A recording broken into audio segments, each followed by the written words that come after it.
Hi there. My name is Stuart. I'm sitting here getting ready for work, and I just can't get myself out the door yet because I'm really struggling this morning. I was shaving and putting my tie on and getting ready for work, and I feel like such a hypocrite. I've been married about 15 years now, and I'm sitting here really considering whether or not to violate something pretty huge for me. I pride myself on a man who's good for his word. Sort of like the Western movies. What do you got if you don't have your word? I used to love Westerners. I used to love watching the Western movies. It's man's man, and your word is all you got. A handshake is good enough. And I'm thinking I may be violating my vows. And what more do you have than when you promise something in front of God that you'll be there for better or for worse, in sickness and in health? But my wife at times is so harsh, and she's so incredibly demeaning to me. So I say to her, and I threaten to her, I say, if you keep this up, I might end up divorcing you. And then she has a look that is horrible, a look of despair.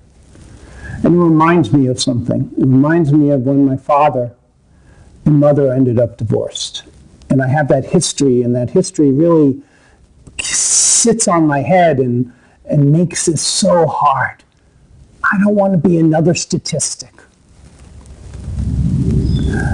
I remember my dad lying on the couch with his hand over his head, and he's not one that showed emotion. And he looked so small. And he was big as life to me. And I'm sitting here saying, am I going to be someone that's going to violate a commitment that I made to her, to myself, and more importantly, to my children, that their mother and father will be there forever? And I don't know what to do. And sometimes I get so stuck. I'm here, sitting here on my stairs when I should have already left to go to work. What I am thinking about is maybe what I'll do is reach out to a discernment counselor. Discernment counseling is a counseling that helps couples figure out what should they do in their marriage. I've said to my wife, this is what I need. She doesn't get it. She doesn't hear me. I just want to fix this if we can, but I don't believe we can.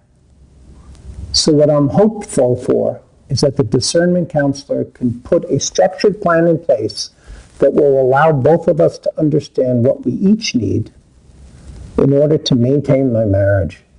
Because I've said to her, I can't do this anymore. And I hope she hears me this time. And I hope I can hear her to see what gets in the way of her treating me in a way that has me feeling loved. And what the counselor can do is, number one, help us figure out, should we be together? And number two, if we should, or if I decide that I will maintain this relationship, they can show us a path for healing and repair that will have both of us feeling like there's someone in this world that truly has our back. I hope it can be her, because for my kids' sake, I want a marriage where both their mother and their father are in their lives as a couple for their entire life. Take care, and we'll talk to you again. Bye-bye.